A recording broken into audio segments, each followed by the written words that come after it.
Hello everybody, it's Mermaid of Mira, and today I thought I'd talk about something that I don't feel like is talked about enough.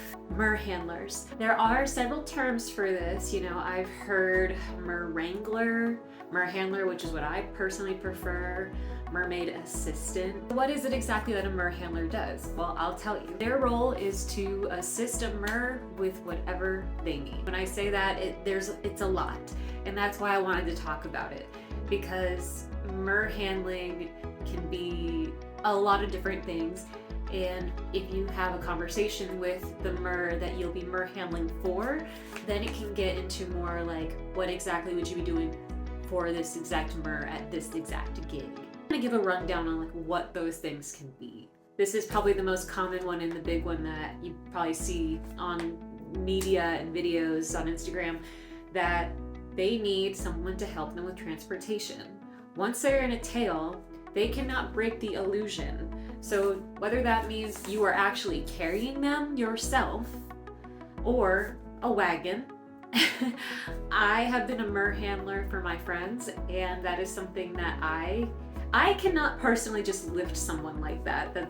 I can't do it. I can't lift a mer bridal style, especially when it's a silicone tail. That's very heavy, and weight distribution is a lot. So a wagon, just a way to transport mers in a gig. Personally, myself, when I have needed an assistant, once I had a wagon, had office chairs, I've had wheelchairs, whatever facilities are able to give me that had wheels and something that someone could push me in.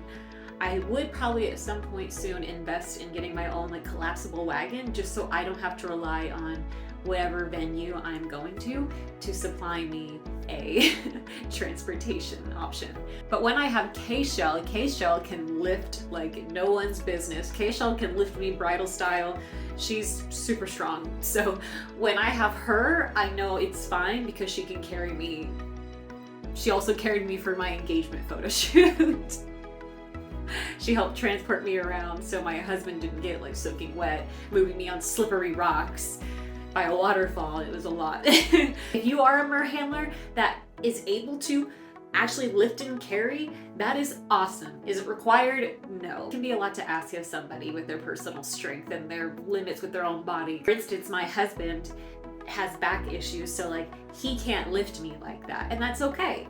Doesn't mean you can't be an assistant to a mermaid, even if you do have some physical restriction. Another big thing about being a mer handler is you're also going to be a time manager, a mer manager to your mer that's performing, because once you are in the performance spot, you are in character, you are always on. So it is really hard for a mer in a performance space to be able to keep track of time and not break the character, not break the illusion, don't break the magic. Depending on the venue and the time that they were hired to perform, things can get a little crazy. For example, when I've done mer handling for Sparkles and Pixie, they would do a throne set for 30 minutes, go back and have 15 to 20 minutes before the tank show. The line would sometimes be really long, and it can be hard sometimes. It's not fun to have to cut the line, especially when you see families and kids really excited to meet the mermaids. But your priority is your mer. Of course, you're gonna be friendly and kind, and you can say something like, they have to swim away for now because they're about to go swim in the tank. Something just lighthearted, that they have to swim away, but they'll be back and they're gonna do a show just for you. Something that will make sure they understand that they're not going away just yet. They're gonna see them, even if it's not in the meet and greet line. When they're on like a throne set or something like that, I'm always nearby. I'm not like leaning over them because I do not want to break the magic of people getting their time to meet mermaids. But I'm always close by so I can hear everything that's going on. Sometimes like parents don't understand that there is a line and they need to be courteous to everyone else in the line, and they'll just let their kids sit there, and the kid is sometimes even done, and they'll just be like kind of like in their own world, not knowing what to do, and the parents are just like, I get it, you want your kid to have a magical moment, but you also have to be courteous about everyone else in the line and everybody else needing a magical moment. So it can be kind of like if it's been a little bit, you might have to kind of help move the line forward. You can even go up and ask them, like, would you like me to take a picture for you guys? You know, and usually a picture kind of like at Disney, once you take a picture, it kind of does help let people know of like, okay, yeah, we're getting like, we've had our time to talk, we've had our picture, now we need to let someone else have a turn. Another big thing that I do when I am handling and there is a situation like that, I will kind of casually like walk in view where the line is, and if there's like 10 minutes left, I'll go like this, or if there's 5 minutes left, I'll do this. And usually they'll be in character and they can go and look and they'll just like do like a little nod to acknowledge that they have seen that I've given them a time warning. I always do think that it is good to give them time warnings, because then it can also help them when they're talking to all the little guppies that, hey, you know, I don't have much time left. I need to try to be able to like talk to everyone that's left in the line. And I mean, sometimes it does happen that not everybody gets a chance. Time management is very important. When I've done handling for them, I always make sure that they have their time window to go back, collect themselves, get ready to get in the tank. Because tank work is very intense and you do not want to rush somebody into that time. Time is very important. Keep your MERS on schedule. If you need to have like a printed out form, we've done that before, have a printed out form of the time slots of what the schedule needs to be. If anything, give a schedule to the facility, give the schedule to whoever else is working that day, to have it so everybody knows that, hey, this is the schedule that they will be on. And like, that's not gonna change. As a handler, you're also being an agent to them, because you're, you know, talking them up, getting everyone excited. You're gonna also sometimes be an announcer. And that was something that I had to work through personally, because if I'm a mermaid, I'm not shy. But when I am myself and I'm just announcing something as myself, I am shy. So that is interesting. But, you know, I remember like having a script for the intro of the tank show, and even though I did it so many times, I just would always have the mic and I'd be shaking a little bit, because I'm just someone that has stage fright when it comes to public speaking. It's public speaking for me, but you know, I love mermaiding so much that I will work through that to support my girls.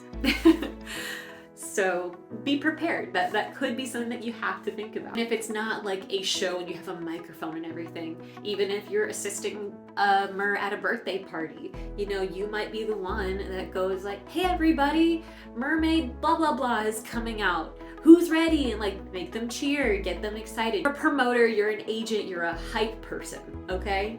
You're helping the magic as well. Another big thing that I think people need to talk about more is safety. You are their bodyguard. You are their security guard as well. It's frustrating, especially from me being a performer myself. I've had my own personal experiences where I didn't really have somebody like being my handler, and it was really hard, I'm not gonna lie. Situation where I was actually working a big event, like the event was like, you know, at a park, a big community event, hundreds of people bought tickets to come, and I was placed in a koi pond. And not the first year, but the second year, for some reason, the people that worked at the facility that were assigned to like hang around me and check on me didn't. And so I was alone with like not really anybody. I'm in character. I'm not gonna grab my cell phone that I have placed in the bush for emergencies by the pond. There was so much that went on that time. And also it was a safety thing too. Me as the mermaid, I'm supposed to be, you know, in character spreading magic. It's hard.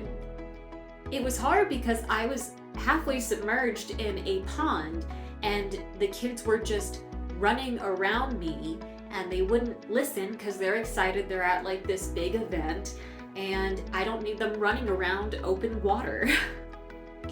And there was one time I did have to slightly break character because a kid literally ran on the edge of a pond. And I don't know their swimming abilities. I don't know why they ran like that, but it was stressful. Or there's kids that want to lean in to touch the tail. And, you know, having to redirect in character can be really frustrating sometimes. And having a assistant there to kind of be the one that has to sometimes get people to behave and get people to listen, that is really important. A lot of that but what I'm saying is a lot of that could have been prevented if people were assigned to be around me to check up on me. Because of that as well, and the line never ended for those 2 hours of that event that I was working it. I was supposed to get a break. 1 hour, a break, and then do the next hour. Because nobody was there, no one came and got me for my break. I didn't get any assistance. I had to work a line by myself, and it was awful. It was awful. I loved that place. I loved that event. And after that, I had a conversation with people and I got it fixed. And the next year I worked it was amazing because I spoke up and I got the assistance that I needed. So if you're a mer and you've gone through situations like that, speak up. Please speak up, because it is important that we get what we need to be our best performing selves. The best magical mermaids we can be. And sometimes that means that we gotta be a little assertive and get the assistance that we need. We need the help, okay? We need the help. Safety when it comes to tank work is the next big thing, because you want to make sure that they are as safe as they can be, especially if they're in a situation where there are live animals in the water. When I've handled for Sparkles and Pixie, they're in a tank with like sharks and rays. Big animal lover I am, I'm trying to make sure that the animals stay safe and that they're okay, and that the mermaids stay safe and they're okay, and I don't want them really interacting at all. But making sure that they have everything they need while they're, while they're tank side, while they're pool side, whatever situation they're swimming in, make sure that they are ready early so they have time to prep. They can do their breath work, they can do everything they need to do to prep before they get into a body of water to perform. While they're in the water, someone should always be poolside, tank side safety, because anything can happen. Anything can happen, whether there's the issue with an animal in the tank, or they have some issue with their breath work or a health condition. That it's good to get Mermaid PADI certified, especially advanced PADI Mermaid certified, because you will learn rescue techniques. Situations, it is important that you do know how to safely rescue someone in that kind of situation. Especially with advanced PADI Mermaid, you actually learn how to rescue in a tail. So, if you're also a mer, I highly recommend getting those certifications, especially when they're out of the tank, when their show is ending, because hypothermia is a thing. I've seen people go hypothermic. It's not good. You want to make sure that, like, if possible, if you can't be there exactly when they get out, make sure that there are towels ready in their reach.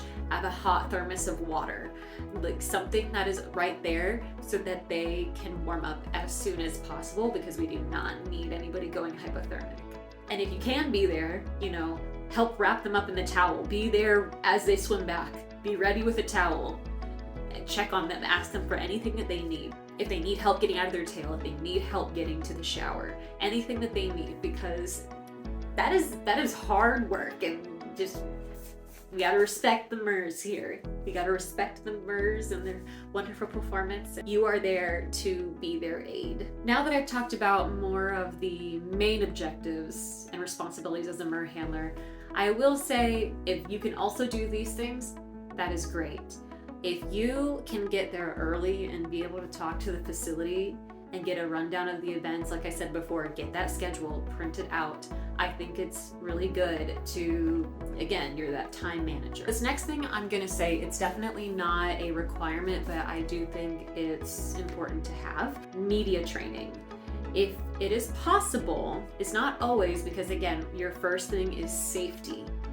But if there is an opportunity for you to have that MERS phone, or even use your own phone, and get pictures, get videos of them performing, because for a lot of us freelancers, our media is our portfolio. It's a big deal for us. So if you're able to get like raw, candid moments of us performing, us in tanks, doing shows, that is amazing for us, and it only benefits us. When I've had to handle 2 MERS alone, I can't always do media as much, but especially if let's say there's 2 merhandlers for 2 mermaids, so one for each mer, then yes, one can handle safety at the tank, and then I can go down and handle media and film the show. And I will say, when it comes to mer handling, in my personal opinion, I would say that a mer handler should not have to manage more than 2 mers alone. It can just get a little crazy sometimes when you're trying to manage 2 mers by yourself,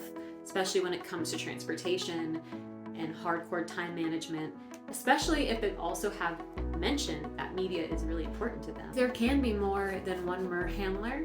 I would say that's great. Divide and conquer the responsibilities. One can handle more of safety and time management, while the other can manage media. I myself, when I have mer handled, have always been more of the media trained individual. With my personal hobbies being more like photography and art and design, I naturally lean into that more. So if there is another handler available, talk it out.